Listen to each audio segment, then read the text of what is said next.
Hello, friends. Welcome to Storytime with Wintonbury and Miss Sheila. And Wintonbury, are you yawning? Are you tired? No?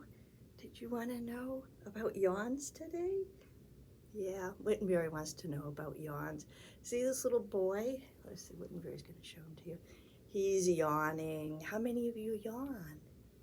Everybody. Did you know? All people yawn, babies, animals. Every creature living, well, every mammal yawns. So that was something that I learned. And then I wondered, why? Do you know why, Wintonbury? I didn't either. So I was looking it up. So here, let's share some information here. So the first thing that most people think is that it increases oxygen to your brain, which should make sense because you go, and you're breathing in a lot of oxygen. But then they did some tests and they gave people oxygen and they found out that they didn't yawn any less. And so they did some more studies. And so then they thought maybe it stretches your lungs and your lung tissue, and that might help you to feel more awake. And so that's one thought. And another thought is that it regulates your brain temperature. So it cools your brain down and it helps you to feel less sleepy.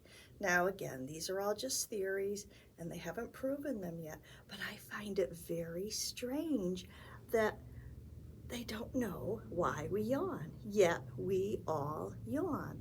Most of the time when we're sleepy, right when we wake up, before we go to bed, or if something is really boring, you kind of go, and you try not to, and you know what we all know, or we all do? We all know that yawns are contagious. No, we don't need to wear a mask. It doesn't help with yawns. No. No, you want to wear your mask, Wintonbury? Is that going to help with your yawns? No.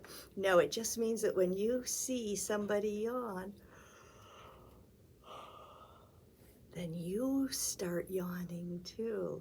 So just this picture of that boy yawning might make you start to yawn. So all of you watching this story time, see if you can do it without yawning. Wintonbury's yawning again. Wintonbury, do you want to jump down onto the floor and you can take a little nap? Okay. And when it's time to go, I'll wake you up so you can come up and say goodbye. Okay. Sounds good. Here you go. Jump down. You're such a good boy. There you go. So the first book I want to read to you is called 20 Yawns. And it's by Jane Smiley. Sorry, Smiley, like she's happy. She smiles a lot. Jane Smiley is an award-winning author for adult books, and I really like her books. And I'm really happy that she wrote some for children, too. So this one is called 20 Yawns, and it is illustrated by Lauren Castillo. 20 Yawns. Where are they? Yep, they're at the beach. The beach umbrella was flapping in the breeze. Flap, flap, flap, flap. And not far from the waves, Lucy was digging a hole all by herself.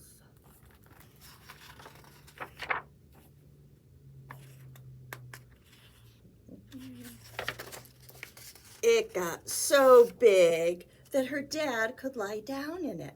And when he did, she covered him up. And they laughed and they laughed. There they are, laughing and laughing. And then he took her hand and they ran into the water. A big wave came in and he swung her into the sky.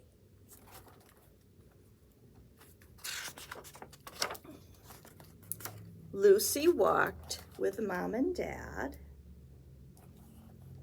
all the way to the end of the beach.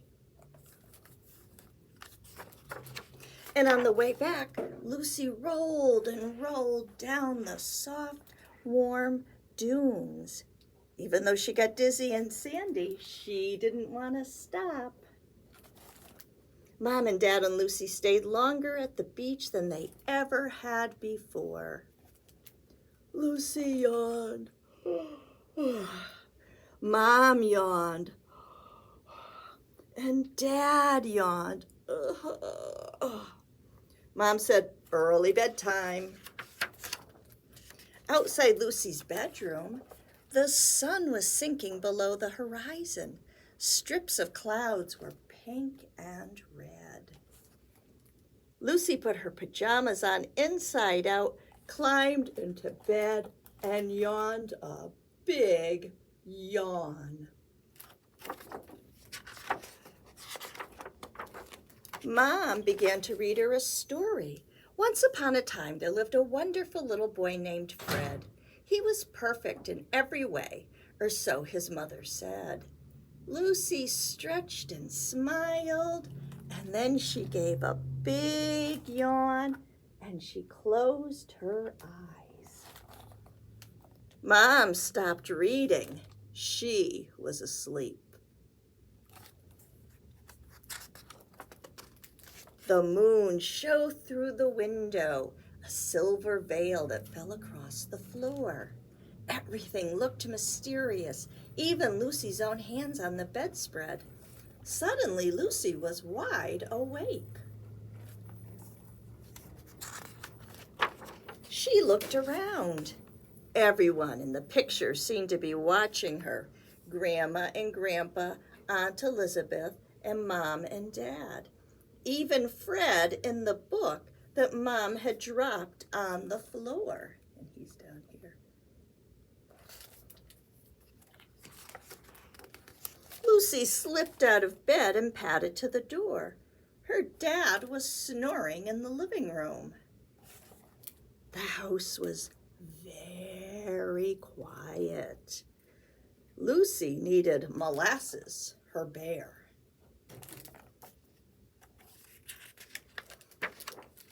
He was wedged beneath Hornet the giraffe, Juno the horse, Matilda the alligator, Frank the kangaroo, and his baby Leonard. Swoosh! All the toys fell to the floor. Lucy started to carry Molasses back to her bed, but the other toys were looking at her, even Leonard the baby kangaroo. They seemed lonely. So one by one, she brought them over to her bed and dropped them in a patch of moonlight. She spread her blankie over them and kissed them goodnight.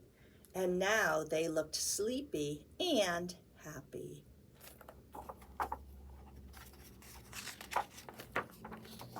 Lucy lay down and snuggled in next to her friends, sighed a big happy sigh, and she yawned.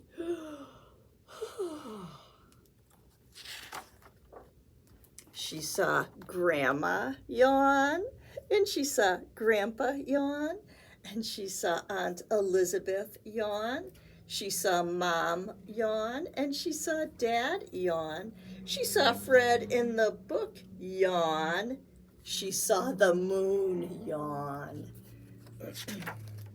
And Lucy put her arms around Molasses. He seemed especially tired. Then she gave one last yawn, and she fell asleep. The end. And now it is called 20 Yawns, but I have to tell you, I didn't go through and check to see if there were actually 20 yawns in here, but I'm sure that there were. So that is a really cute story.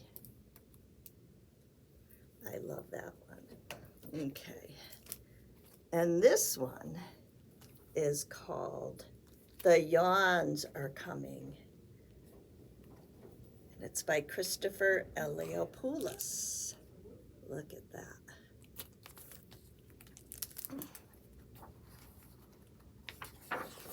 So the yawns are coming. Here they are. Is anybody yawning yet? We were going to have so much fun. My best friend Noodles was at my house for a sleepover, but we weren't going to sleep. We were planning to stay up all night long. We made a list of all the fun things that we would do. We played hide and seek, and board games, and soccer, and we jumped on the trampoline. And when it got dark, we collected fireflies. And then it happened. Oh no. What? The yawns are coming. The yawns? The yawns! Run! And there they all are. They're coming. There were hundreds of them. We ran, and we climbed, and we sneaked, and we hid. But it was no use. The yawns caught us. Look, they got him too. Oh no. We couldn't resist them. I would yawn, and then Noodles would yawn, and then I would yawn again, and then Noodles would yawn again. But I wasn't having it. Nope, that's it. No, we are supposed to stay up all night. And Noodles only responded with a yawn. And then out of nowhere, splat, a doze landed on Noodles' head. I tried to keep Noodles awake. We still had lots of items on our list of fun things to do, but it was too late. The snores had arrived and were dancing around Noodles' head. Snore, snore. My eyes were starting to get heavy. They were just about to close when a sleepy covered me up. It was warm and safe, and before I knew it, it was morning. He's waking up. Noodles, who was awake and smiling, had made a new list. We were going to have so much fun. And that's the end. That is also a very cute story. So how many of you are yawning by now? Come on, be honest. Raise your hand if you're yawning. So next time you yawn, you can think about these stories and how much fun they are. And look around to see if other people are yawning. Okay, so Wintonbury and I think it's time for us to go. So we're going to say goodbye. Wintonbury says yes, we'll say goodbye. Okay. Bye, everybody. Bye-bye. See you. Have a good week.